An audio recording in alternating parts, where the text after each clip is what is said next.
जादुई सोने के कंगन। सालों पहले की बात है। काशी नगरी में एक रामदास नाम का एक मोची रहता था। वह काफ़ी नेकदिल इंसान था, हर किसी की मदद के लिए हरदम तैयार। उसके पास कोई भी मदद मांगने के लिए आए तो उसे उदास होकर नहीं लौटना पड़ता था।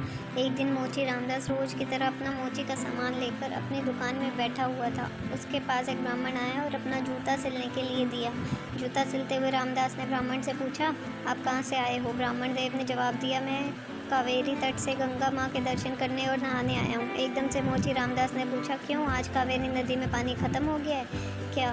ब्राह्मण यह बात सुनकर हैरान हो गया। उसने रामदास से कहा, तुम गंगा तट पर रहते हो और ऐसी बात करते हो, क्या तुम्हें गंगा माँ का महत्व नहीं पता? क्या तुम्हें कभी वहाँ स्नान और दर्शन के लिए नहीं गए?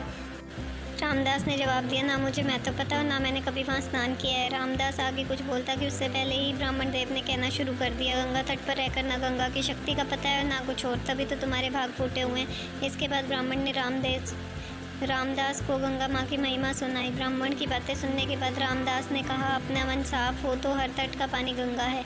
इतना कहने के बाद रामदास ने जल्दी से जूता सिला और ब्राह्मण से कहा, आपका जूता ठीक हो गया है, अब गंगा किनारे जाते हुए क्या आप मुझ पर एक एहसान करेंगे? ब्राह्मण देव ने कहा, जरूर, बताओ क्या करना है। रामदास ने अपने जेब से एक साबुन सुपारी का टुकड़ा निकाला और कहा, आप जब गंगा में स्नान करोगे तब उन्हें ये साबुन सुपारी अर्पण कर देना। ब्राह्मण देव ने रामदास के हाथ से वह सुपारी ली और गंगा के किनारे जाने लगे। वहाँ स्नान करने के बाद ब्राह्मण देव ने हाथ में सुपारी लेकर गंगा माँ को पुकारते हुए कहा, माँ, ये रामदास ने आपके लिए भेजा है, इसे स्वीकार कीजिए। इतना कहकर ब्राह्मण देव ने उसे साबुन सुपारी को गंगा में बहा दिया। थोड़ी देर में गंगा में एक हाथ बहते हुए आया और ब्राह्मण देव के पास रुक गया। उस हाथ में एक सोने का कंगन था। उसी समय एक आवाज़ आई, मेरी तरफ से एक कंगन रामदास को दे देना।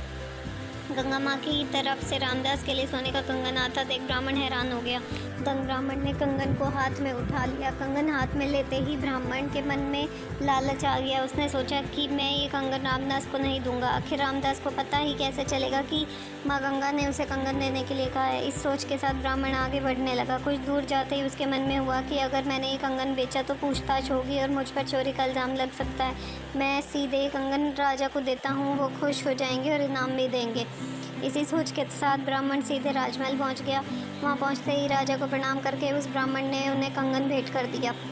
उस कंगन की चमक से राजा और यहाँ मौजूद दूसरे लोग दंग रह गए। राजा ने कहा, ब्राह्मण देव, यह कंगन देखकर तो लग रहा है कि मानो यह स्वर्गलोक का है। राजा ने वह कंगन अपनी पत्नी को दे दिया। पत्नी ने जैसे ही कंगन पहना वह खुश हो गई। तभी राजा ने ब्राह्मण से कहा, ये एक कंगन है, मुझे इसका दूसरा जोड़ा भी चाहिए। रानी दोनों हाथों में ये कंगन पहनेगी तभी उसकी शोभा और बढ़ेगी। ये सुनते ही ब्राह्मण के पसीने छूट गए। राजा ने तुरंत पूछा, क्या हुआ, परेशान क्यों हो गई? ये कंगन चोरी का तो नहीं है ना? तुरंत ब्राह्मण ने जवाब दिया, नहीं नहीं राजा साहब, ये चोरी का नहीं है। तब राजा बोले, ठीक है, आप आज शाम तक दूसरा कंगन लेकर मुझे दे दो, तभी मैं मानूंगा कि ये चोरी का नहीं है। जी राजा साहब, कहते हुए घबराया हुआ ब्राह्मण राजा के दरबार से निकला। राजा ने अपने कुछ सिपाही ब्राह्मण के पीछे लगा दिए ताकि उन्हें कंगन का सच पता चल सके। राजमहल से निकलकर ब्राह्मण सीधा रामदास के पास गया। उसने माँ गंगा द्वारा दिए गए कंगन, उसके मन का लालच और राजा की फरमाइश सबके बारे में रामदास को बता दिया। उसके बाद रामदास से पूछने लगा कि दूसरा कंगन कैसे हासिल होगा। रामदास ने ब्राह्मण की सारी बातें सुनने के बाद अपनी दोनों आंखें बंद कर ली। उसके बाद रामदास ने हाथ जोड़कर गंगा माँ से ब्राह्मण को बचाने की विनती की। 1 मिनट के बाद रामदास ने अपने सामने रखी एक बाल्टी में हाथ डाला और उससे वैसे ही कंगन निकाल लिया। ब्राह्मण यह देखकर हैरान हो गया। उसका पीछा कर रहे राजा के सिपाही भी ये चमत्कार देखकर दंग रह गए। ये सब देखकर वो सीधे राजा के पास पहुंचे और उन्हें सारी बात बता दी। इधर ब्राह्मण भी रामदास को धन्यवाद कहकर कंगन लेकर राजमहल निकल गया। वहाँ पहुँचते ही ब्राह्मण ने राजा को कंगन दे दिया। राजा ने उससे कुछ नहीं पूछा और चुपचाप कंगन ले लिया। कंगन लेने के बाद राजा खुद अपने सिपाहियों के साथ रामदास की दुकान पर गए और रामदास को गंगा माँ की भक्ति के लिए इनाम दिया। कहानी से सीख, इंसान सिर्फ दिखावा करके कुछ हासिल नहीं कर सकता। भक्ति, मन, सम्मान सब दिल से होना चाहिए। अगर आपको वीडियो अच्छी लगी हो तो वीडियो को लाइक करें, चैनल को सब्सक्राइब करें, वीडियो को ज़्यादा से ज़्यादा शेयर करें। Thank you.